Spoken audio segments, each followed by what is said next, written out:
Hello everybody, welcome back to my channel and another tutorial. Today I'm going to sew along with you the Brooklyn Handbag by Swoon Patterns. This bag, oh my gosh, I know it is an older pattern. I don't believe it took me this long to make it, but I tell you, it's a great pattern. The part I found the most frustrating to do was actually these little side connectors here, but really it's not a super hard bag to make. It goes together very similar to a pouch, believe it or not. In this pattern, things I changed. For the connectors, I changed them to be raw edge for the four main connectors and the side connectors. So in this tutorial, I show you what I did in order to accommodate those changes into the pattern. I think that is all that, oh no. The main stabilizer they call for is foam in this one, and it calls for fusible foam, and I didn't have any fusible foam. I myself do not like fusible foam because I find it doesn't stick when you turn it. So in place of the fusible foam, I did use EBFuse Heavy from Emmaline bags. It's very equivalent to a Decovil Light, and it worked brilliantly with my vinyl, like just brilliantly. Okay. First, let me show you everything about this bag. So I also added in purse feet. I don't know if the larger size, the traveler size, had purse feet or not. I didn't read that far into it to see if it did, but I added them in. Again, this is the small handbag size. It is super cute. It's got these decorative side kind of claspy things, which gives it its boxy shape. I changed it to a double zipper pull. I just found it easier to have a double zipper pull on, especially when it came to putting on these sides, because I didn't have to worry about my zipper tape pulling apart when I was trying to construct those together. For a small bag, it is actually not too bad. It's pretty roomy inside, actually. I did my typical zipper overlay that I like to do over all of my zipper pockets. Vinyl I used in this bag is Mormino vinyl. I believe it's called, oh, I don't remember what it's called. I'm sorry, Lauren. It's the dice one. I just love it. All of my hardware is Emmaline bags. My zipper tape is Blue Kala. These amazing dice zipper pulls I got from RC Threadcraft. All of these are Canadian companies. My lining is a Michael Miller lining. I don't know what it's called, but it's part of the Sparkly collection. Interfacing, I used EBFuse Light for all of my cotton pieces, which is a medium woven interfacing such as SF101 or Woven Fuse if you need something similar. I have Decovil Heavy in the bottom for my, my heavy stabilizer. Again, I used EBFuse Heavy for my main stabilizer as well. That can also be foam if you have a fusible foam, because you can't sew the foam into this one. Oh, and my vinyl, this is the Obsidian Pearl vinyl from Galaxy Kustoms. It's my absolute favorite type of vinyl in the world. This is actually my favorite color of the vinyl. I order so much of this obsidian gray or black or whatever it is. So yeah, so much fun. Hardest thing I found in this bag was doing these side pieces, but it's not too bad. It's just more awkward getting it under the machine. Yeah, and again, I did a lot of raw edge stuff here. In the video, you'll notice I originally just put one rivet here, but I found at the end that my stitches in this area were starting to look stressed out. So I went ahead and I installed an extra rivet in the top. So going forward, I would actually make my connector line or stitch line go a little bit lower so it would accommodate that rivet a little bit better.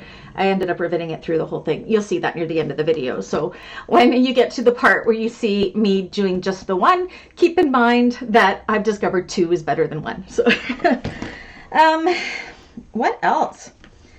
I really think that's it. It's actually a really, really simple bag. I was so surprised to find out it goes together much like a pouch because it doesn't look like it does. The bottom is an oval bottom, and I show you my way of doing it, which I find it a lot easier. I don't sew it all the way around at once, so hopefully my way will help you if you struggle with round or oval bottoms like I do. It's just a way that makes it so I don't struggle anymore. So I thought I would share that with you guys. Other than that, oh, thank you, Samantha, for allowing me to do this tutorial on another one of Swoon's amazing patterns. And I think that is it. Let's get to making this bag.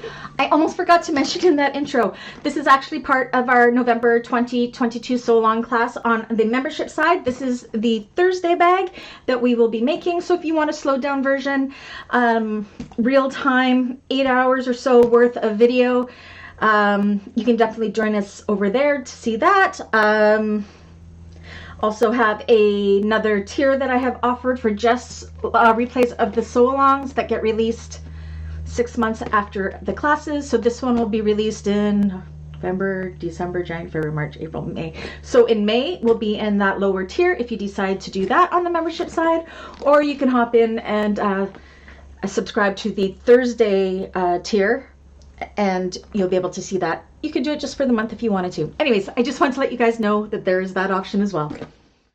You're going to need some rivets, number 5 zipper tape, 4 rectangular rings, 2 D-rings, 2 swivel clasps, 3 zipper pulls.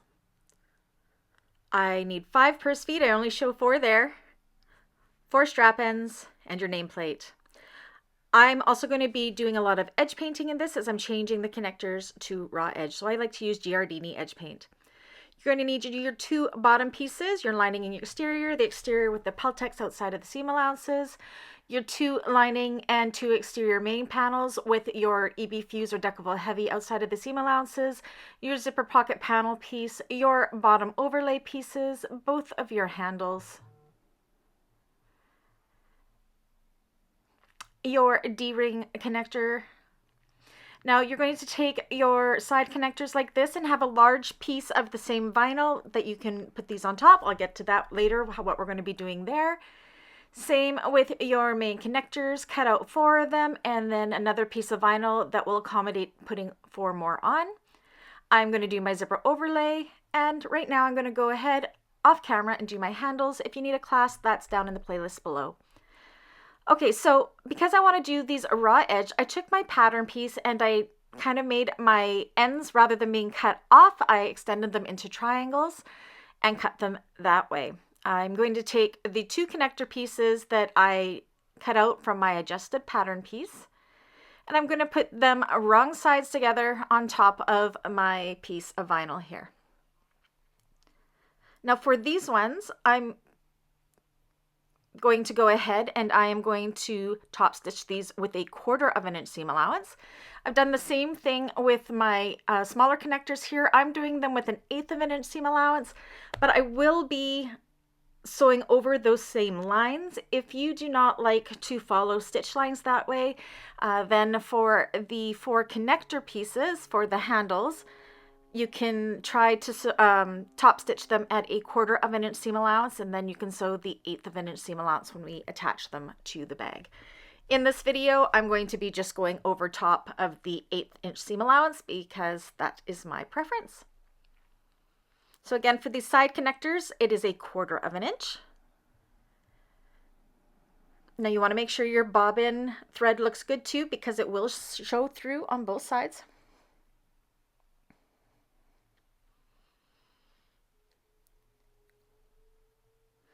Okay, so these are the connector pieces, and like I said before, I'm going to be going over top of the 1/8 of an inch line that I am top stitching here. If you don't like to do that, then go ahead and you can top stitch this with a 1/4 of an inch.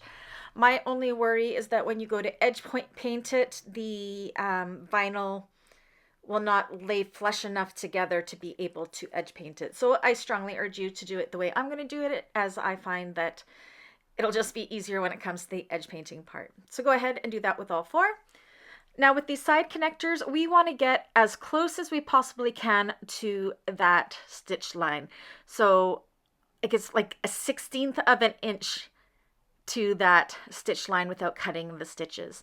Now originally this pattern piece is for a 3/4 inch swivel clasp. I didn't have any. This is a 1 inch swivel clasp I'm going to be doing. Luckily, the way I'm doing this made it so it ends up being a 1 inch. So if you are using 3/4 inch swivel clasps here, you may want to make these a little smaller. Now to cut out our connectors here, it's a little different. We're just going to follow along the connector that we had already cut.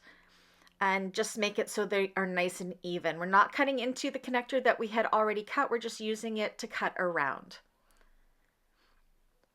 All right, so now I'm going to go ahead and I'm going to edge paint all of these pieces, the 4 connectors, the 2 side connectors, my zipper overlay, and my 2 bottom overlay pieces. So you can see that is all done. So to create these connectors, I'm put a little bit of double-sided tape on the top. I put my rectangular ring in and I folded it over.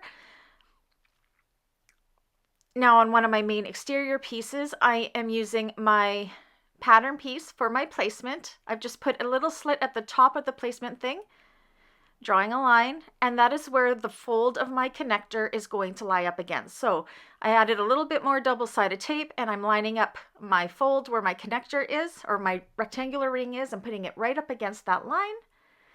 And this is where I'm going to top stitch all the way around with an 1/8 of an inch seam allowance. Putting on your left zipper foot will help you get nice and close to that hardware here. So definitely change into a zipper foot if you can. And I am going to put my needle down. I'm starting right below my hardware here. Now, if you're going to be putting in that second rivet, like I mentioned, you may want to do this line a little bit lower to accommodate that second rivet. I've gone underneath my hardware, and now I'm going to follow my stitch line that I previously did before the edge painting. I really like the way a nice thick line works here. You can see I'm not going crazy fast sewing. I'm hand cranking a lot of it to make sure I am following right along that same stitch line to make it so it's nice and even and looks like one continuous line. Now you can see here I also pulled my threads long and I'm going to tie them off. I'm thinking if I had just originally backstitched, I may not have had as much stress on my stitches here that I find at the end that I discussed in the intro of this. So I think the next time I do this, I will not be tying my threads off like I'm doing here. I will actually backstitch just to give it that little extra strength. But if you're doing the 2 rivets, that also takes the stress off the threading too. So then you could definitely tie this off. It's completely up to you what you want to do. Okay, so I've done that with all 4. That's what that looks like. And now I'm going to go ahead, and this is where I am going to put those rivets into the middle. So I'm just going to mark them here. Again, going forward, I would make it so my stitch line underneath my rectangle rings was a little lower, so it would accommodate that second rivet a little bit better. Okay, so I'm going to take my nicely edge-coated bottom overlay piece. I'm going to lay some double-sided tape outside of the seam allowances where we will be top stitching. So try to make, if you're on a domestic machine, try to make sure it's below the 1/8 of an inch top stitch mark, and you shouldn't have any problems. Along the bottom, I'm going to do a quick snip of the center of this overlay. Remove the bottom tape, and I'm going to match up those center snips on my center snip of my main piece. Lay this down like so, and then go ahead and remove the top tape. Just lay those down. And then I'm going to top stitch all along this edge painted edge, and I'm going to baste along the bottom and the side raw edges.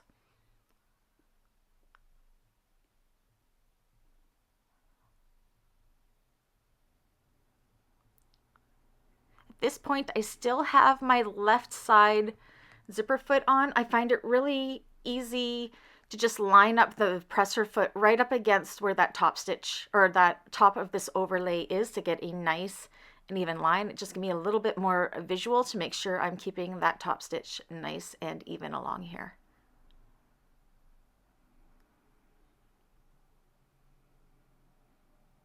And you can see, and once again, I hand crank a lot around the curvy parts, mainly because I have a little more control where my needle is going to land to make sure I don't go off kilter with my top stitching. And then baste the 3 raw sides.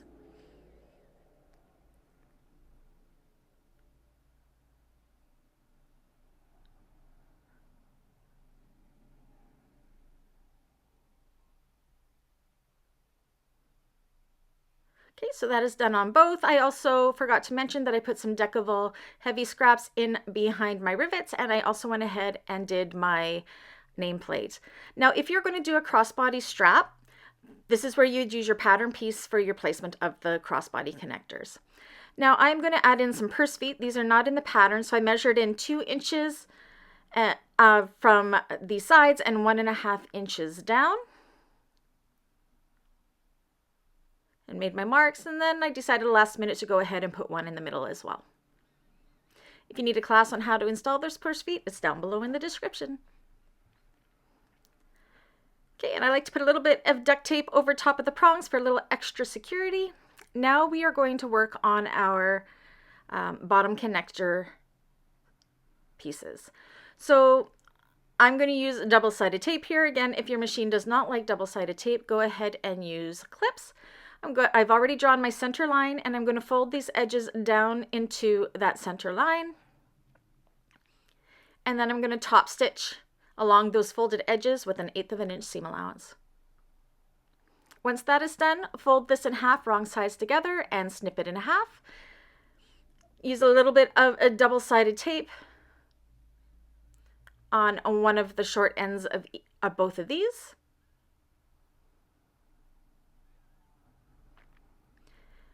Slide on your D-ring and fold this over, wrong sides together. And now they're ready to place on our bottom panels. Okay, so on your bottom piece, this would have been a lot easier if I did this before putting my purse feet on, but you want to mark the centers of your long sides as well as your short sides.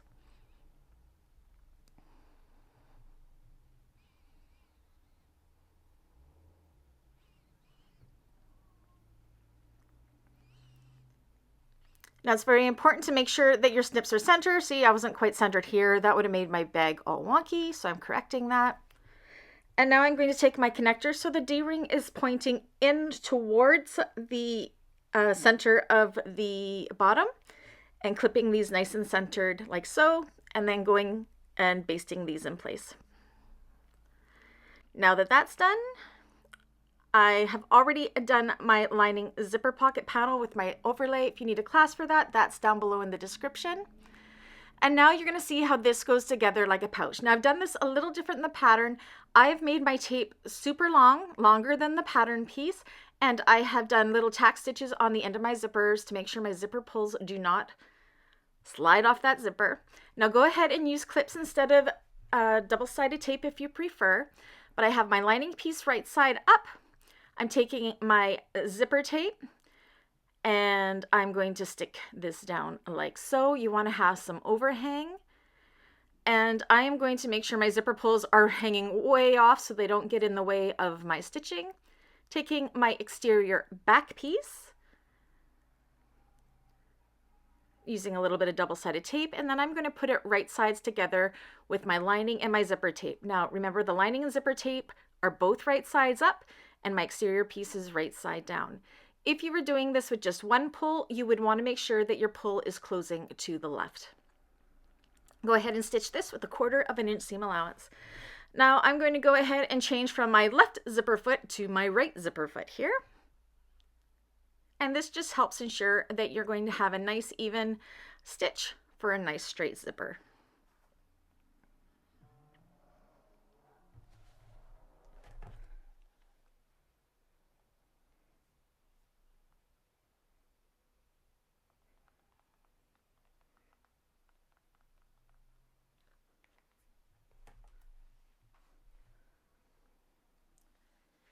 Okay, so now that that's done, what we want to do is we want to push both of these panels wrong sides together away from the zipper teeth. So if you use cotton, you can definitely go ahead and iron this. You can finger press this. I like to use my double-sided tape to help hold it in place nice and taut away from that zipper. So I'm doing a really good finger press against that tape here.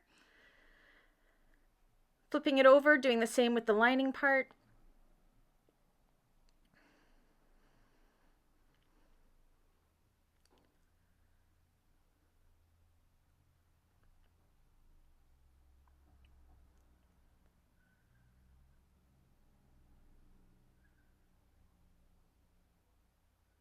And then we're going to take this and we are going to top stitch it right along the zipper tape there with 1/8 of an inch seam allowance.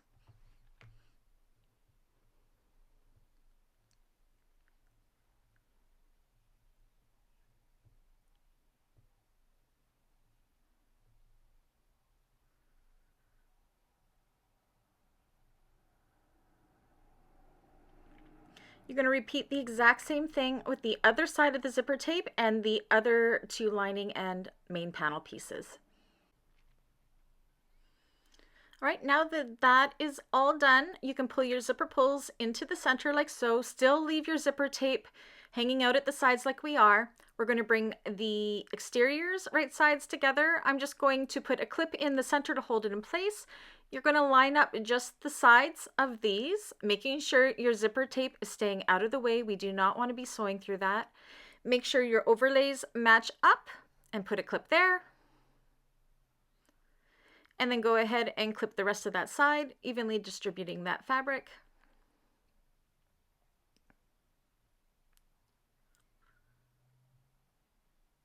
You'll do the same with the other side. Okay, so that is all done here. We're going to do the same with the lining side, pulling them right sides together, just clipping that bottom center to hold it in place. Once again, we're just clipping in between those little notched out sections. So you'll see the little notches on both the exterior and the lining pieces, and that's right where the zipper tape is popping out. It's very important we do not sew through that zipper tape. So the exterior pieces, you're going to sew down the sides with a 3/8, or sorry, a 1/2 inch. And then the linings, you're going to start at a 1/2 inch and then branch out to a 5/8 of the seam allowance when you get to the bottom. This is a great time to change into your standard foot, so you have a little more control of these seams. Okay, so I'm going to start with the lining side up here. Because I'm starting at the bottom of the lining piece, I'm going to start at a 5/8 of an inch seam allowance. And then at about 2/3 up, I'm going to branch into a 1/2 inch seam allowance, making sure I stop at those little cutout pieces and making sure I am not sewing into my zipper at all. Okay, I'm going to hop over to my exterior, again pushing that zipper out of the way, starting at those little cutouts at the top of our main panels and going down with a 1/2 inch seam allowance. I'm just double checking that my overlay is matching up, and it is. Do the same on the other side, except for I'm going to be starting with my exterior piece, so starting at a 1/2 inch at the bottom here. And sewing up to that notch, again, making sure I am not sewing into my zipper tape at all. Hop over to the lining, starting at a 1/2 inch at the notch, and about 1/3 of the way down, branching out to a 5/8 of an inch to finish off.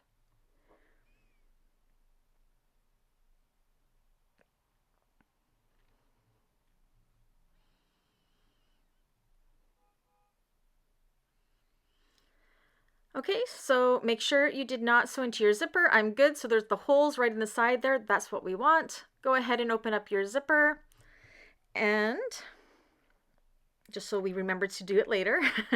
Now I'm going to attach my oval bottom. Now I'm going to do this a little different than the pattern. This is what I do because I struggle with round and oval bottoms. So these straight edges, I'm just going to make a mark, and we are going to start with that.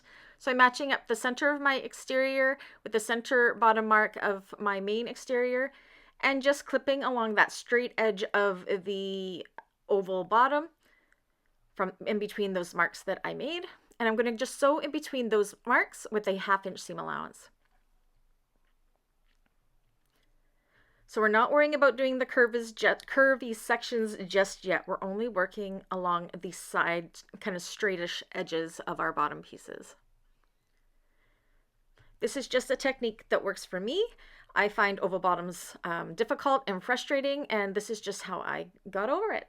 Okay, so now on the other side, you're going to go ahead and do the same with the other straight edge of the bottom onto the exterior main piece. And then sew in between those marks that we made as well at a 1/2 inch seam allowance.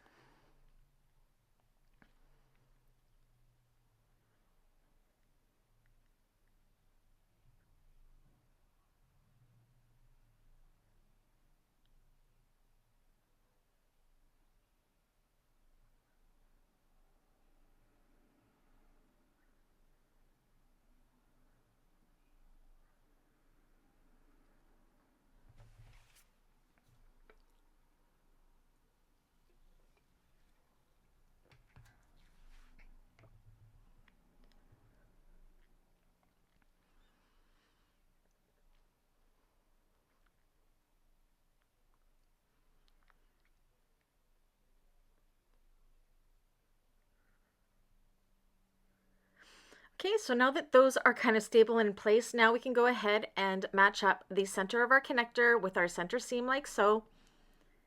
Clip it in place. It's kind of thick there. You might have to go on the side. I'm going to go ahead and grab one of my gigantic clips here that I got off of Amazon. That just helps for these extra thick sections.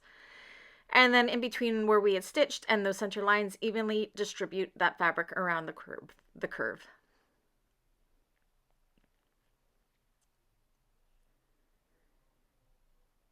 I find doing it this way, there's a lot less shifting going around those corners. I mean, there's still going to be a little bit, there always is for me anyways, but this just helps reduce that and makes it a little less frustrating for myself anyways. If any of you have tricks for sewing circles and ovals, please do share. Okay, so I have those all clipped in, and then we're just going to go ahead and finish off the sewing from our straight stitch lines around the curve to the other straight stitch lines for both curvy sections.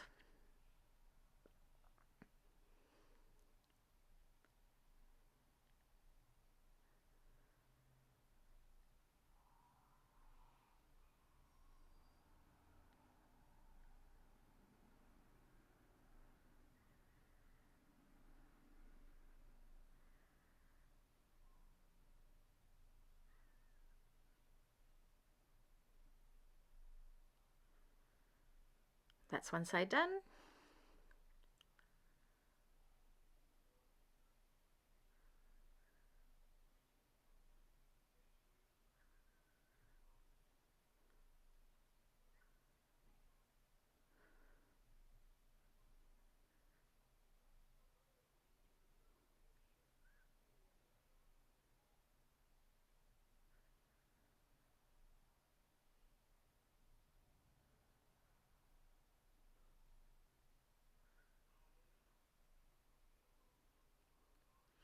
Okay, so I'm just going to go around, make sure everything was caught. I'm going to kind of push my finger along the seam to make sure everything is good, that I didn't miss anything. Then we can go ahead and trim the seam allowance down to about 1/4 of an inch or so. Now when I get to where the side connectors are, I'm not going to trim there. I'll just leave them as is and kind of go around them.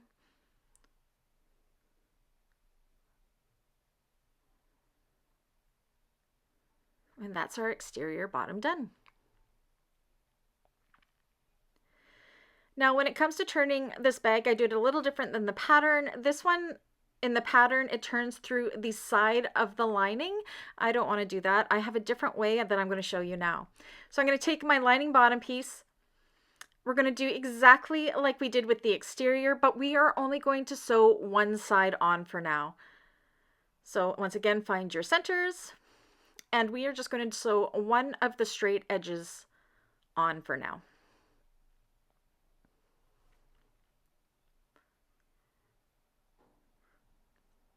So I'm going to sew the side that is on the same side as my zipper pocket with the opening in the bottom.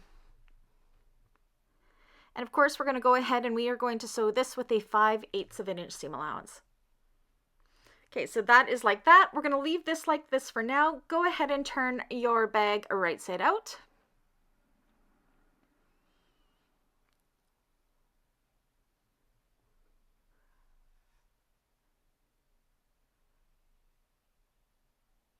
Actually turns quite easy when we turn it through an open bottom like I am doing here. I think it would be really hard to do it through the side. I have really bad carpal tunnel, so any kind of turning I can make easier on myself and my arm, I definitely go searching for. And this is the idea I came up with that I thought would just be great for doing this. Okay, so once you have that, go ahead and press out all of those seams along that bottom.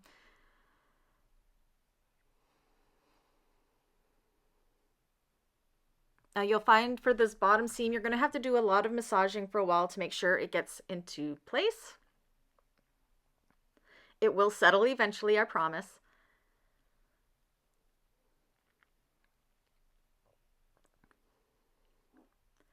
And once that's looking good, you want to poke out your zippers through those holes that should be in this, the top corners of our bag, because we did not sew through those. So pull your zipper pulls through there, not your zipper pulls, your zipper tape. Again, I'm just massaging the bottom a little more just to get it to go where I want it to go. Now we want to finish off that bottom. So now you're going to open up that zipper pocket that we left the opening in the bottom, reach through there and grab that bottom piece, that one that we had just sewn one side on, and the whole opening in the bottom of the lining.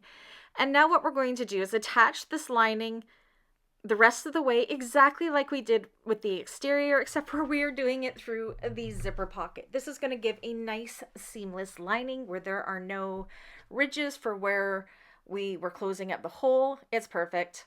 So yes, do the other straight side, then go ahead and do the curvy sides of the lining pieces exactly like we did with the exterior.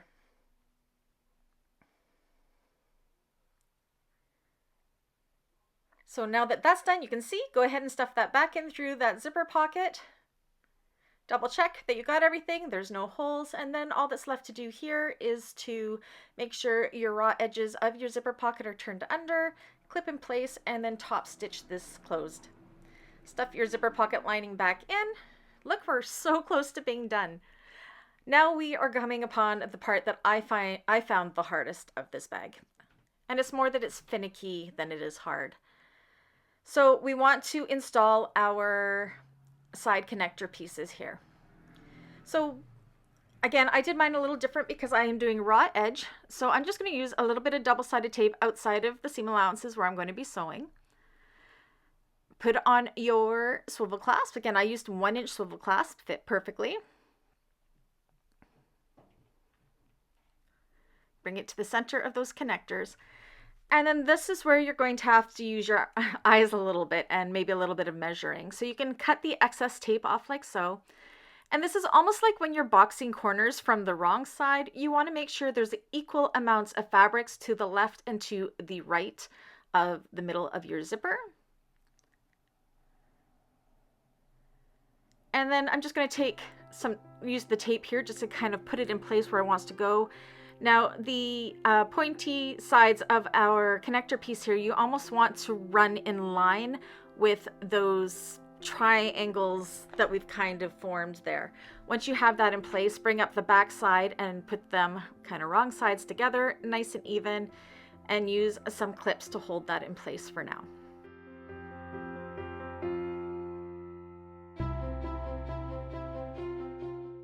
This is where you can double check your placement when it's latched on like this to make sure you're getting what you want, and we are.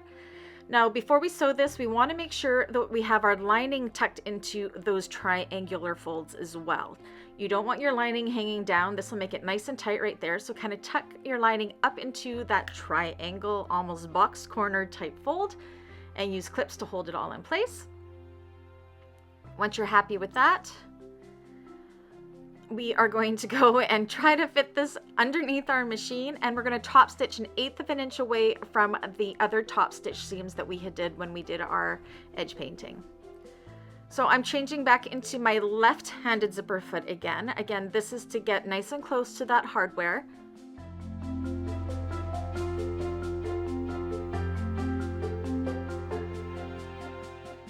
Okay, now this is a different view. You guys will have to let me know what you think of this. I thought it would just help for showing how I'm getting this underneath the needle. Maybe not at this point, but when we come around the corner.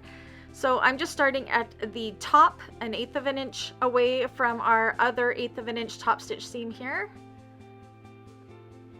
And I'm going to backstitch over top. I like to start at the zipper tape part because I like to do a little bit of a backstitch there just to add a little extra security to our zipper tape. Needle down in the corner, pivot, work your way down the other side.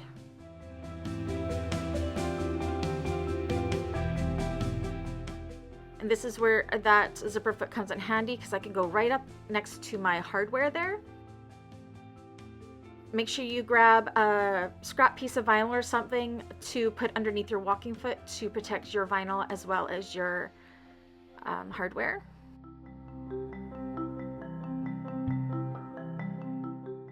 And then back across to where you started and backstitch. You'll do the same with the other side. Okay, so you see that's all done. All my lining pieces were caught in there, which is great. It turned out better than I expected, so happy. So when you go ahead and you clip this together, you can see how that creates this amazing boxy shape. I'm just so happy with it. Now this is where I noticed when I went to put on my handles that I'm trying to show you here. You can see my stitches are kind of, my thread is looking stressed out. So all I did, and again, next time I will leave enough room to accommodate a second rivet. I think it's very, very helpful, but I'm going to go ahead and install rivet here just above that stitch line, and I'm going to end up having to poke it all the way through the exterior and the lining, which is fine. So I've gone and done that. That took care of that stitch situation. And when you open it up, you can definitely see it looks great. And you can see my rivet went all the way through, but it still looks okay. I'm happy with this. Give yourself a pat on the back, admire your work. This is an adorable bag, and then we're done.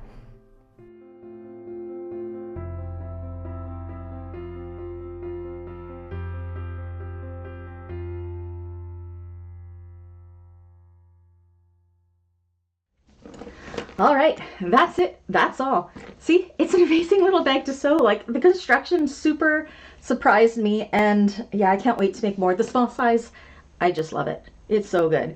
Anyways, if you like this tutorial, please do me a solid and give me a thumbs up. If you haven't already, please do subscribe. Again, if you would like to see these sew along classes to this, you can definitely see them on the membership side. All of that information is down below. If you'd like to support my channel further, you can always buy me a coffee. That is down below in the description as well. Every like, every subscribe helps me so much grow this channel because it is our channel and I just want to make it perfect for all of us. Anyways, until the next one, bye!